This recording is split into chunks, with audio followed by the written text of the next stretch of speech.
Assalamualaikum warahmatullahi wabarakatuh. Baiklah, di sini saya sedang bersama tokoh masyarakat yang sekaligus guru ngaji yang bernama Bapak Edi Firdaus SPD di Desa Simpang Sungai Duren. Guna untuk sedikit tanya jawab atau bertukar pikiran tentang masalah hewan kurban. Perlu kita ketahui, saat ini kita sedang mendekati Idul Adha yang akan insya Allah diselenggarakan pada 29 Juni 2023. Baiklah Pak, boleh kita mulai wawancaranya? Ya, silakan. Nah, di sini Pak saya akan menanyakan tentang hewan kurban. Apa sih yang Bapak ketahui dulu tentang hewan kurban kalau menurut pandangan Bapak? Ya, menurut pendapat saya hewan kurban itu ialah hewan yang akan dikurbankan nanti untuk menyambut hari raya Idul Fitri. Sekarang kan masyarakat kan sedang dipersiapkan untuk berkurban. Tapi yang jelasnya bukan berkorban perasaan, bukan. Itu saja. Nah, kami juga ingin menanyakan tentang apa sih Pak hukum dan syarat-syarat yang hendak kurban?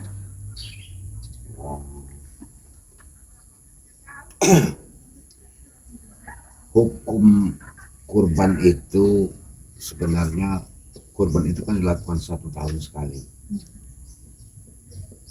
untuk menghadapi hari raya Idul Adha. Kurban itu dengan cara menyembelih hewan. Nah, ini dilakukan 1 tahun sekali. Dan ini kalau kita lihat bahwa kurban ini adalah salah satu upaya kita untuk mendekatkan diri kepada Allah. Itu hukum dari kurban ini adalah sunat muakkad. Itu dia sunat, tetapi dipentingkan bisa dilakukan.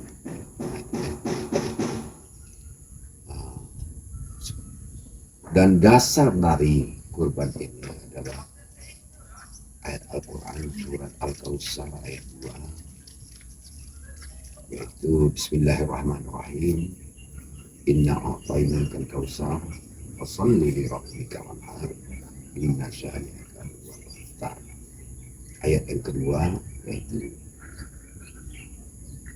fasholli li rabbika wanhar, dirikanlah sholat karena Allah dan berkurbanlah. Itu berarti perintah Allah sudah. Itu dasar. Nah, kami juga ingin sedikit juga menanyakan apa saja sih Pak hal yang harus diperhatikan untuk memilih hewan kurban? Ya, sebelum kita memilih hewan kurban itu, berarti siapa yang wajib kurban ini dulu kan? Itu ada batasan-batasan, ada kriterianya. Yang pertama kita bicarakan dulu syarat orang yang berkurban itu. Orang yang berkorban itu tentu sudah cukup umur. Yang pertama dia muslim. Tidak mungkin ini dilakukan oleh orang bukan muslim. Gitu kan. Yang kedua sudah cukup umurnya, baligh. Baligh maksudnya sudah memadai umurnya, bukan lagi anak-anak. Yang ketiga berakal. Berarti maksudnya dia waras gitu kan. Yang orang gila mau korban itu. Kemudian yang selanjutnya yang sangat penting sekali, dia mampu. Ya, ada duitnya, ada kemampuannya untuk membeli hewan yang akan dikurbankan. Sesudah itu syarat untuk memilih hewan kurban itu bahwa kita memilih hewan kurban itu diperbolehkan. Ya, ini maksud saya hewan yang diperbolehkan untuk dikorbankan itu sesuai dengan surat Al-Hajj ayat 34 bahwa Bismillahirrahmanirrahim, walikulli ummatin ja'alna mansakaliyya nurus wallahi a'lama razaqahum min bahimatil an'am. ilahukum ilahu wahid walahu aslimu wa basyiril mu'bidin.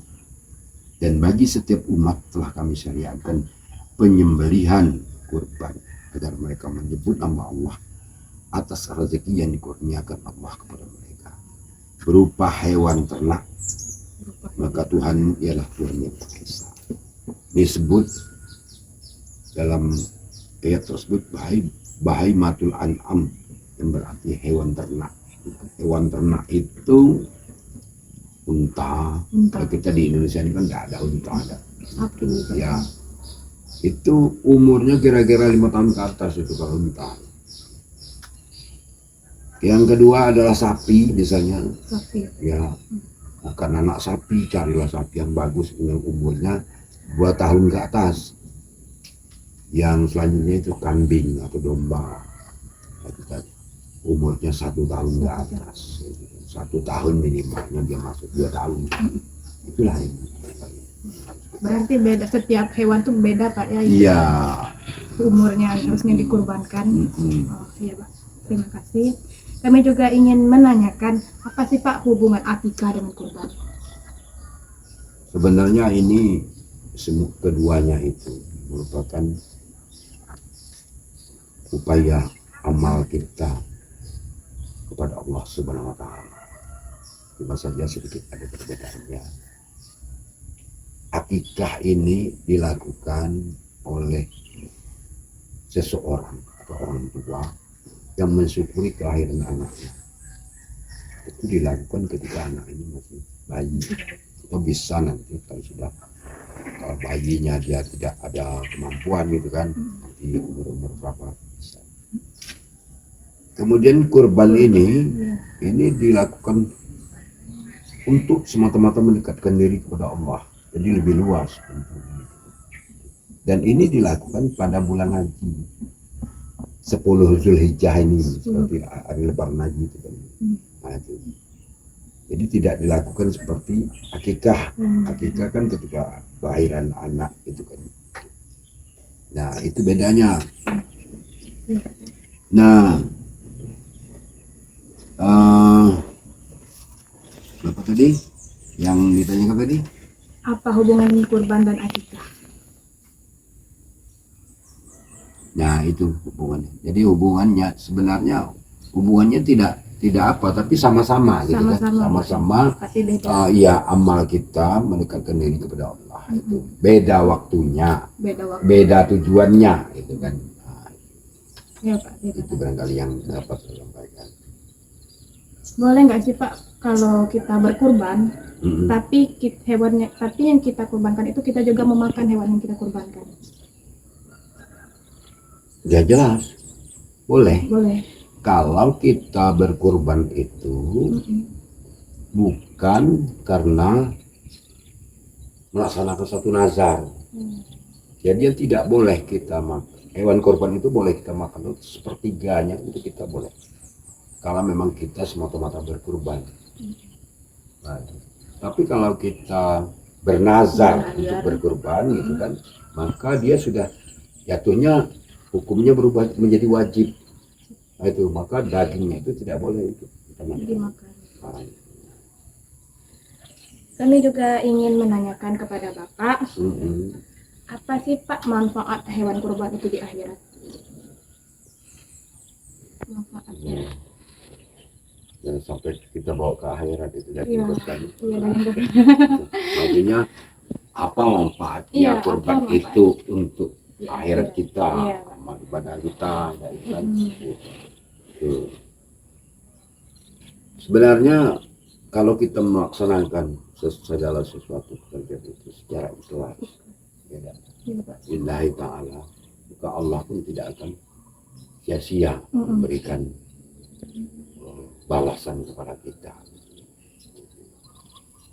Dan menurut para ulama bahwa hewan kurban itu yang kita lakukan itu akan menjadi pembantu bagi kita di dalam meniti jembatan Shirathul Mustaqim, mempermudah kita gitu kan. Tapi kuncinya memang harus ikhlas. Jangan kita berkorban itu karena ingin pamer atau ria kepada orang lain kan. Dan Rasulullah bersabda bahwa tidak ada amalan yang lebih dicintai Allah selain menyembelih hewan kurban pada hari raya kurban.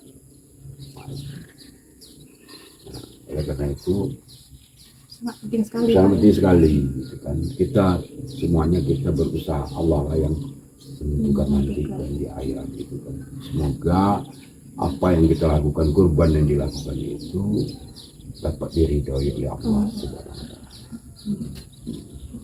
Tapi Pak, kalau korbannya cacat, gimana?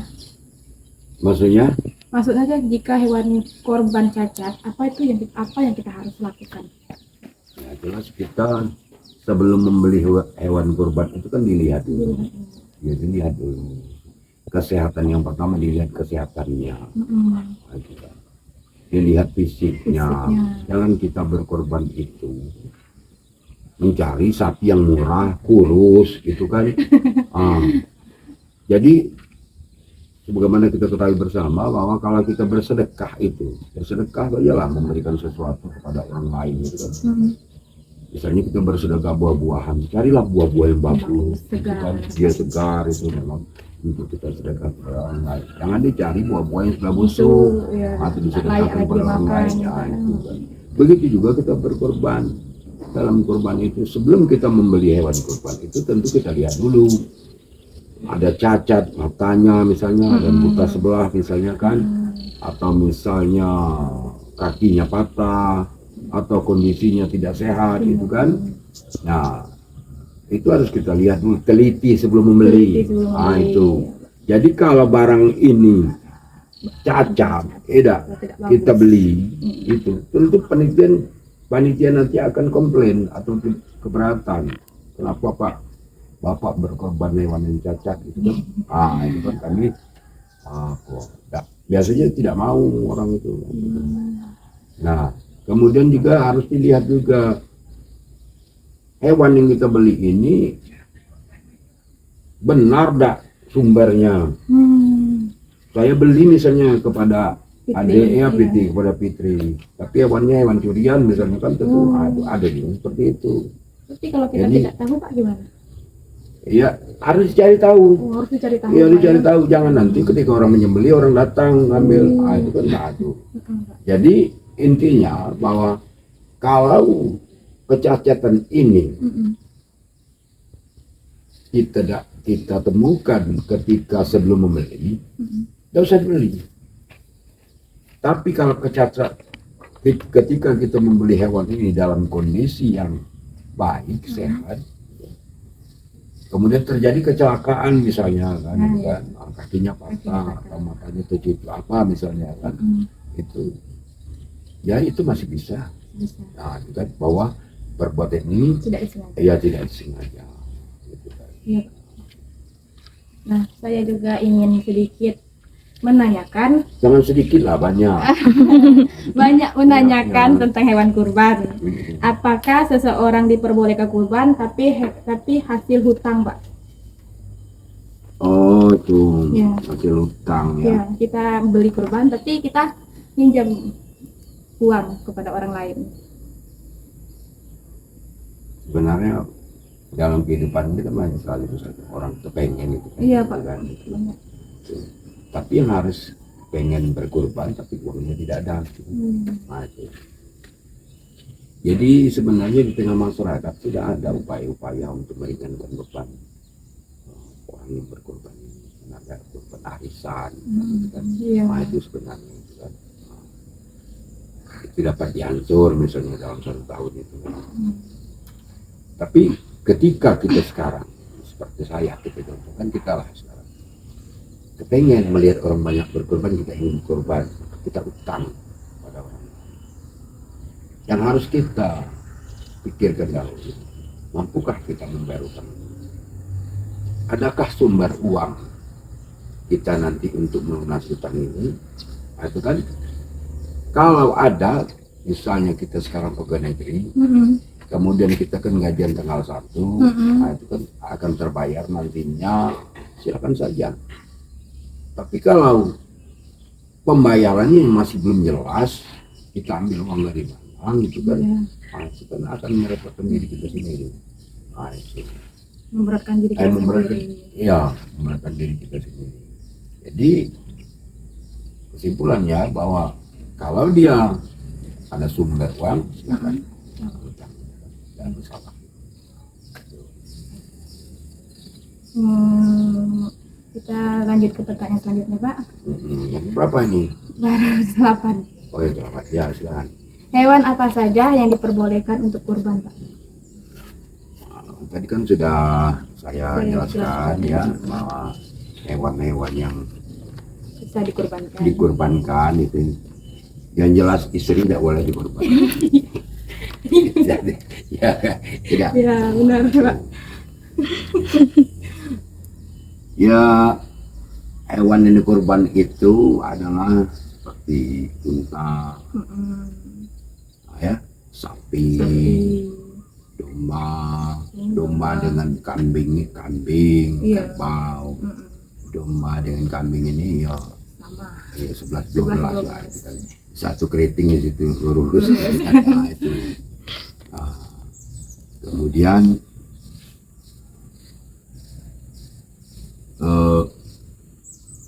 Sapi, Pak. ya, sapi ini ya, kalau misalnya kambing tadi ya, kalau unta itu 5 tahun, itu 5 tahun ke atas sudah seperti yang Itulah berarti. nah, kan? Iya, Pak. Kalau kita kan Pak tadi udah membahas tentang apa sih hukumnya, syaratnya, cara penyembelihannya, tapi kita belum tahu bagaimana sih Pak penyembelihan hewan kurban menurut syariat Islam. Hewan kurban ini pada umumnya dia jantan. Nah, ya. Hewan kurban ini jantan itu kesepakatan ulama ya, bahwa harga hewan yang jantan lebih mahal, dagingnya itu lebih enak, lebih lembab gitu kan, mungkin sesuai syariat yang baik. Iya itu kan, itu. Nah ini batuk tadi. Nah itu ya, jadi untuk menyembelih itu tentu ada tim penyembelihnya. Biasanya pemerintah itu melakukan pelatihan untuk menyembelih itu. Iya, harus ada pelatihan karena macam-macam teknik orang di dalam menyembelih itu kan. Nah, itu. Beberapa waktu yang lalu ada satu tim yang melakukan pelatihan untuk para penyembelih itu, penyembelih binatang itu. Yang pertama, bahwa penyembelihan yang dilakukan itu supaya sah dia itu sesuai syariat. Ya, yaitu memotong leher, kerongkongan, dan tenggorokan serta 2 urat nadi dengan alat yang tajam, pisau yang tajam. Ya, kecuali gigi dan taring ya, tulang itu tidak. Itu. Nah, lalu itu kan syaratnya itu kan, kemudian caranya penyembelih ini, syarat dari penyembelih ini dia harus beragama Islam. Ya, lagi-lagi kan seperti itu, kalau tidak ada orang Muslim yang menyembelih untuk kita gitu, untuk masa orang Muslim khusus menyembelih itu kita. Kemudian binatang itu harus halal dan baik. Tuh. Maksudnya halal dan baik itu maksudnya sumbernya itu kan harus jelas gitu. Pisau yang digunakan harus tajam. Ya, pisaunya itu setengah golok, setengah apa itu kan panjang segini, memang harus tajam diasah terus.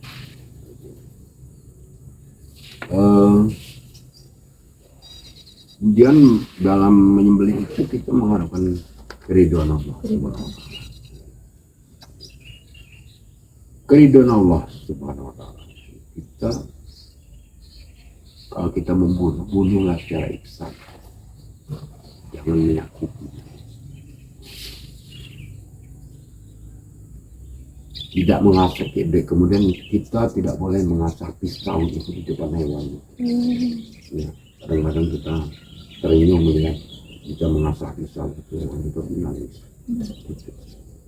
Ya, hewan itu walaupun dia binatang itu kan itu punya naluri, kami takut. Ini kan mengakibatkan dia takut dan mengamuk, itu sering terjadi. Orang tanpa sadar mengasah pisau itu di depan hewan. Kemudian hewan itu dalam memotong itu menghadap kita. Iya, dibaringkan hewan kurban itu, dibaringkan hewan kurban itu di atas lambung sisi kirinya itu. Kemudian menginjakkan kaki pada ke leher hewan itu, atau menahannya. Ya. Kemudian membaca Bismillahirrahmanirrahim, kemudian takbir Allahu Akbar, baru sudah itu menyebut nama siapa yang berkorban itu. Kemudian menyembelih dengan cepat. Nggak boleh kita main-mainkan pisau itu lama itu kan. Nah itu nanggung leher hewan itu kan nggak boleh. Nah, itu. Kemudian kita lihat, cek lagi, memastikan apakah tulang yang bagian ini tadi sudah putus apa ya, dan sudah mati. Itulah kalau kita ini lakukan secara benar, insya Allah pemotongan ini sesuai syariat dan sah. Baiklah Pak, kita sudah di penghujung wawancara.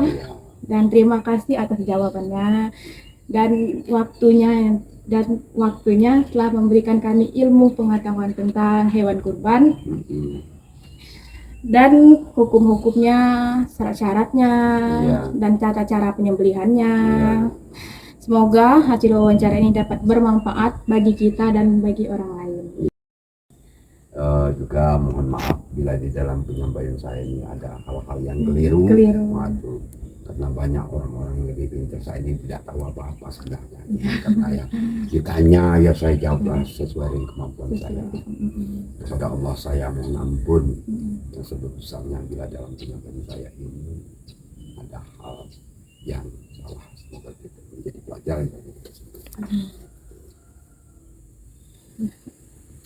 Baiklah, saya akhiri. Wabillahi taufiq wal hidayah. Wassalamualaikum warahmatullahi wabarakatuh. Waalaikumsalam.